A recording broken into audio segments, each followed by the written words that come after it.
Apart from creating chaos, tens of thousands of premature deaths and shutting down large parts of the global economy, the coronavirus pandemic has shed some light on some home truths.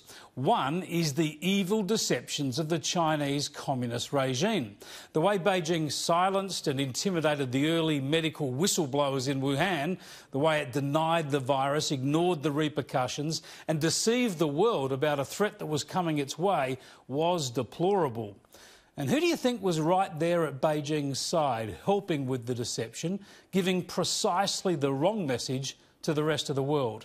It was the World Health Organization, the United Nations health body that claims in its mission statement to be all about keeping the world safe. Seriously.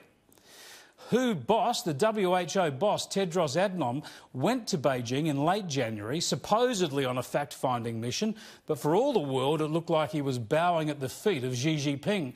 And rather than warn the world or demand China do more, he only had praise for China.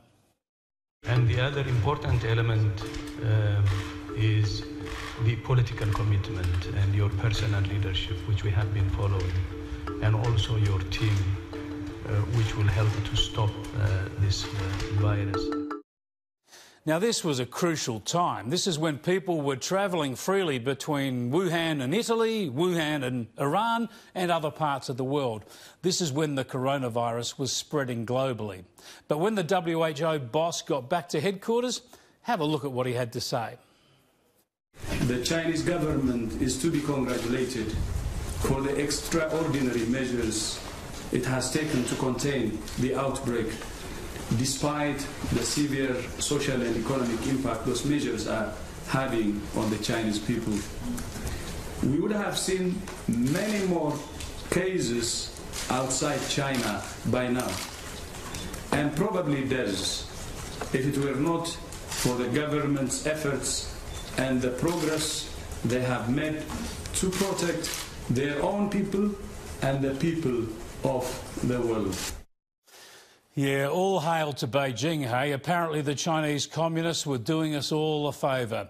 Adhanom has been off the pace and off course all the way along. Remember, he suggested it was racist to ban travel from China or to call this a Chinese virus.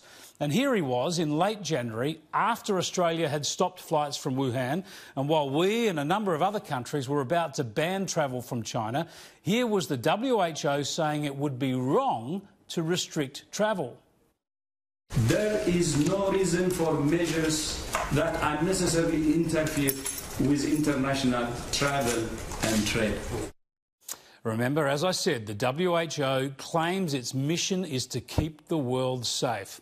Yet it was praising China, reassuring the world and actively campaigning against travel restrictions. No wonder the US president had this to say today. WHO, that's the World Health Organization, receives vast amounts of money from the United States, and we pay for a majority, or biggest portion of their money. And they actually criticized and disagreed with my travel ban at the time I did it, and they were wrong. They've been wrong about a lot of things, and they had a lot of information early, and they didn't want to. They seem to be very China-centric. China-centric, eh? Donald Trump points out that the US, as usual, is the largest donor to the WHO, donating about double what China does. And the president has had enough. They call it wrong. They missed the call.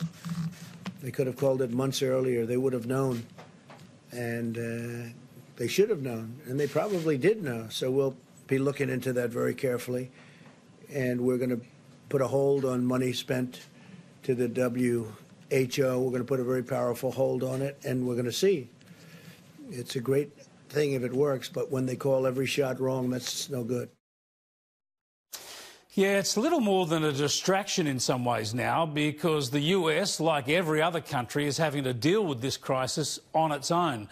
It's sovereign states, nation states, that are dealing with this crisis now, not so much with the assistance of multilateral bodies like the UN and its WHO, but in spite of them. Yep, that's a bit of light shed by this virus. People and countries battle crises around the world so often, not with the help of the UN, but in spite of mismanagement by the UN.